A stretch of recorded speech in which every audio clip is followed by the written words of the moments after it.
दोस्तों, आज हम जिस मूवी को आपके सामने एक्सप्लेन करने वाले हैं वो अपने आप में ही एक बेहद यूनिक मूवी है।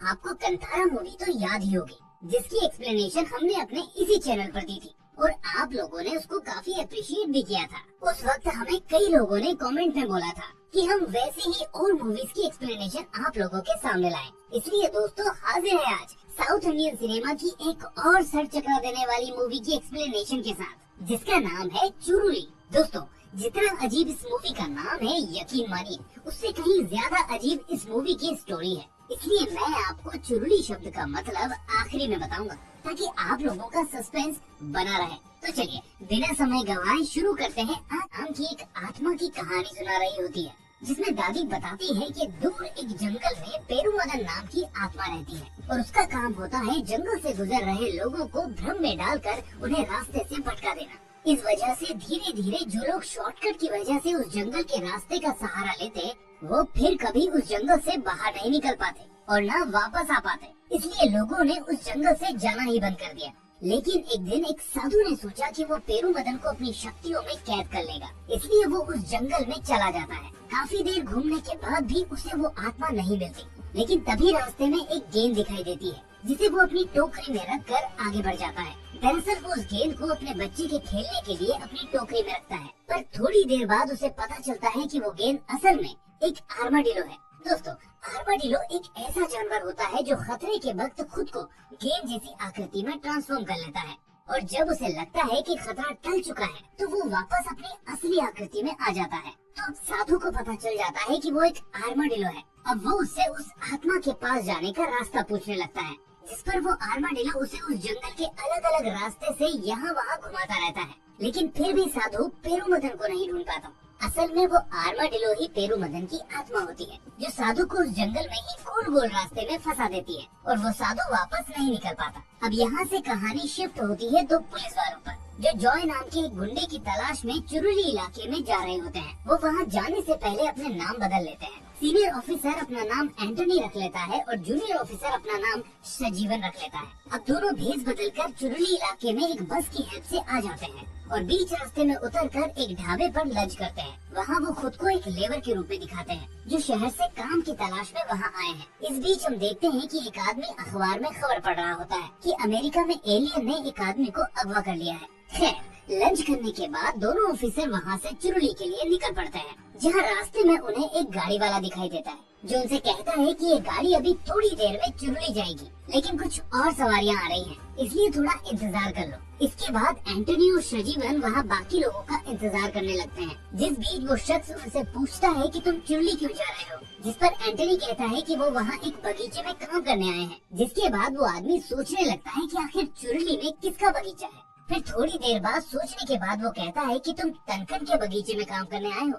क्योंकि वो तो किसी काम से बाहर गया है। इस पर एंटनी कह देता है कि हाँ, हम उसी के बगीचे में काम करने आए हैं। जिस पर वो आदमी कहता है कि ठीक है, जब तक वो नहीं आता तब तक मैं तुम्हारे लिए ठहरने की व्यवस्था कर दूंगा, ताकि जब वो आए तो तुम उससे मिल सको, वरना तुम यहाँ अपने दिन कैसे गुजारोगे। इतना कहकर सभी लोग उस गाड़ी में बैठकर चुरुली के लिए रवाना हो जाते हैं। थोड़ी दूर जाने पर एक लकड़ी का कमजोर पुल आता है, जिसे पार करने के लिए वो आदमी सभी को गाड़ी से उतरने के लिए कहता है और उसके बाद वो उस गाड़ी को बहुत ध्यान से उस पुल के ऊपर से निकालता है। लेकिन जैसे ही वो पुल को क्रॉस करता है, तभी एंटनी एकदम से आकर गाड़ी में बैठ जाता है, जिसके बाद वो आदमी उसे काफी गालियां देने लगता है। यहाँ पर हमें एक चीज महसूस होती है कि जो ड्राइवर थोड़ी देर पहले दोनों से हंस बोलकर बात कर रहा था, वो अचानक बहुत अजीब बिहेव करने लगता है, जैसे वो उन दोनों से चिढ़ा हुआ हो। दोनों पुलिस वाले इस बात को इतना सीरियसली नहीं लेते और सोचते हैं कि ये अपने इलाके में आने की वजह से खुद को राजा समझ रहा होगा। खैर, आगे जाने पर ड्राइवर अपनी गाड़ी को एक शराब के ठेके पर आकर रोक देता है, जहाँ सभी मिलकर दारू पीते हैं। और इसी बीच एंटनी उस ठेके के मालिक करियाचा से कहता है कि मैं और मेरा दोस्त चुरुली में तनकन के बगीचे में काम करने आए हैं, लेकिन तनकन बाहर गया है, तो क्या हम आपके साथ कुछ दिन यहाँ रह सकते हैं, और जब तक तनकन नहीं आता हम दोनों आपकी हर काम में मदद करेंगे। इस बात के लिए करियाचा तैयार हो जाता है और अब वो ड्राइवर बाकी सवारियों को लेकर वहाँ से चला जाता है। अब वो दोनों पुलिस वाले उस ठेके पर आने वाले हर आदमी की एक्टिविटीज पर निगाह रखने लगते हैं, ताकि उन्हें जॉय का पता चल सके। तभी उस ठेके में मनीचा नाम का आदमी आता है, जिसके आने के बाद बाकी सभी लोग एकदम से चुप हो जाते हैं। दरअसल मनीचा ने कुछ दिनों पहले लालच में आकर गांव के एक आदमी को पुलिस वालों के हवाले करवा दिया था, जिसकी वजह से अब मनीचा से कोई भी रिश्ता नहीं रखता। खैर, इसके बाद सब वहाँ से चले जाते हैं और ये दोनों ठेके का सारा काम खत्म करके सो जाते हैं। लेकिन उसी रात को अचानक सजीवन उस ठेके से बाहर जाता है, जहाँ उसे दो एलियन जैसे लोग दिखाई देते हैं। लेकिन अगले ही पल में सजीवन की आँख खुल जाती है, जो ये सब सपने में देख रहा था। पर उठने के बाद अब वो सच में ठेके से बाहर जाता है, जहाँ उसे अपने सामने एक रोशनी निकलती हुई दिखाई देती है। अगली सुबह हम देखते हैं कि सजीवन करियाचा के साथ काफी घुल मिल चुका होता है और बार बार उससे गाँव के बारे में कोई न कोई सवाल करने लगता है, जिस पर एंटोनी उसे अपने पास बुलाकर डांटने लगता है। वो कहता है कि अगर तुम ऐसे ही लोगों से सवाल करते रहोगे तो इनको हम पर शक हो जाएगा, इसलिए ऐसा मत करो। लेकिन सजीवन उससे कहता है कि हमें यहाँ आए हुए एक ही दिन हुआ है, लेकिन मुझे ऐसा लग रहा है जैसे हमें कितने दिन हो गए हैं, इसलिए मैं बोर हो रहा था और उससे बातें करने लगा। इसके बाद एंटोनी उसे समझाता है कि हमें यहाँ सोच समझकर काम करना होगा, क्योंकि हमें पहले जॉय का पता लगाना है और फिर उसे पकड़कर पुलिस स्टेशन ले जाना है। इसी बीच हमें पता चलता है कि उनमें से किसी ने भी अभी तक जॉय को देखा नहीं होता है। इसके बाद करियाचा सजीवन को अपने साथ लेकर किसी काम के लिए निकल पड़ता है, जहाँ रास्ते में एक आदमी करियाचा को फिलिप के नाम से पुकारता है और उससे बात करने लगता है। उसके जाने के बाद सजीवन उससे पूछता है कि क्या तुम्हारा नाम फिलिप है, तो उस पर करियाचा कोई जवाब नहीं देता, बल्कि उससे ही पूछने लगता है कि कल रात को तुम्हें कैसी नींद आई। जिसके बाद सजीवन उसे अपने सपने के बारे में बताता है और करियाचा उसे समझाता है कि इस गांव में कुछ आत्माएं हैं जो रात को उत्तर दिशा से दक्षिण दिशा में आती जाती रहती हैं। ऊपर से रात को गांव में जंगली हाथी घूमते हैं, जिसकी वजह से लोग अपने हाथों में मशाले लेकर चलते हैं। हो सकता है तुमने उन्हीं लोगों की मशालों की रोशनी देखी होगी। इसी बीच वो दोनों बातें करते करते मनीचा के घर पहुंच जाते हैं, जहाँ से करियाचा बोरे में अपना सामान लेकर सजीवन के साथ निकल पड़ता है और रास्ते में उससे कहता है कि ये मनीचा है, इसने गाँव में बासु नाम के आदमी को पुलिस से पकड़वा दिया था। इस पर सजीवन उससे पूछता है कि क्या इस गांव में पुलिस आती है, तो करियाचा कहता है कि पुलिस इस गांव के बारे में सुनकर कभी यहाँ नहीं आती और अगर कोई पुलिस वाला यहाँ आ भी गया तो वो यहाँ से नहीं जा पाएगा। ये कोई मामूली गांव या जंगल नहीं है। इसके बाद दोनों वापस ठेके पर पहुँचते हैं, जहाँ एंटोनी को पूरी तरह से नशे में देखकर सजीवन सोचता है कि इस तरह से हम जॉय को कभी नहीं पकड़ पाएंगे। इसलिए वो अकेले ही जंगल में लोगों से मिलने के लिए निकल पड़ता है, जहाँ उसे रास्ते में एक बूढ़ी औरत मिलती है। वो उस बूढ़ी औरत से कहता है कि उसका नाम सजीवन है और वो तनकन के बगीचे में काम करने आया है। ये सुनकर वो औरत उसको मारने के लिए आगे बढ़ती है और सजीवन बड़ी मुश्किल से अपनी जान बचाकर वहाँ से निकल पाता है। उसके वापस आते ही एंटोनी उसे अकेले गाँव में जाने के लिए बहुत डांटता है, लेकिन सजीवन कहता है कि यहाँ सभी क्रिमिनल हैं, क्योंकि यहाँ एक एक आदमी के दो दो नाम हैं। ऊपर से सबका बर्ताव अजीब सा है, जिस पर एंटोनी कहता है कि हमें जॉय को पकड़ने के लिए इन सभी की जरूरत है। वो कहता है खुद ये करियाचा इस गांव में लोन का सारा पैसा लेकर भाग आया था और तब से यही अपना जीवन बिता रहा है, इसलिए हो सकता है उसने हमें पहचान लिया हो और अपना नाम बदल लिया हो, जैसे हमने यहाँ अपना नाम बदल रखा है। इसके बाद रात को करियाचा उनसे कहता है कि उसे 2 दिन के लिए ठेके को बंद करना होगा, क्योंकि उसने कल चर्च में प्रेयर करने के साथ साथ लोगों के खाने पीने का इंतजाम किया है। जिसके बाद वो दोनों सोचने लगते हैं कि इस जंगल में लोगों के घर तक तो दिखाई नहीं देते, यहाँ चर्च कहाँ पर होगा। जिसके बाद अगले दिन उन्हें पता चलता है कि करियाचा अपने ही ठेके की साफ सफाई करके उसे चर्च बना देता है और वहाँ एक फादर को बुलाकर पहले प्रेयर करवाता है और फिर सभी के खाने का इंतजाम करता है। खाने के वक्त एंटोनी और सजीवन मिलकर सभी से उनके नाम और पता पूछने लगते हैं, लेकिन उन्हें जॉय नाम के किसी भी शख्स की कोई जानकारी नहीं मिलती। इसके बाद अगले दिन जब दोनों जंगल में घूम रहे होते हैं तो उनको एक शिकारी मिलता है। कोई काम न होने की वजह से एंटोनी उसके साथ शिकार पर निकल जाता है और सजीवन वापस उस ठेके पर आ जाता है। पूरी रात बीत जाती है लेकिन एंटोनी वापस नहीं आता, इसलिए सजीवन अगली सुबह उसको ढूंढने जंगल निकल पड़ता है, जहाँ उसे एक घर दिखाई देता है। उसके अंदर झांकने पर उसे अपने अंदर एक अजीब सी फीलिंग आती है, जिसके बाद वो डर जाता है। वहीं दूसरी तरफ अब एंटोनी भी उस शिकारी के साथ ठेके पर वापस आ जाता है, जहाँ वो शिकारी सभी के सामने एंटोनी को बहुत खरी खोटी सुनाता है और कहता है कि ये आदमी बहुत ही मनहूस है, क्योंकि इसकी वजह से मैं पूरी रात जंगल में घूमता रहा लेकिन मुझे कोई शिकार नहीं मिला। फिर एक दिन अन्ना नाम का एक आदमी उस ठेके पर दारू पीने के लिए आता है, जो करियाचा से कहता है कि तुमने इन दोनों जोकरों को काम पर क्यों रखा हुआ है, ये किसी काम के नहीं है। अगले दिन हमें पता चलता है कि केरल और कर्नाटक के बॉर्डर पर एक तरह का सांस्कृतिक प्रोग्राम चल रहा होता है,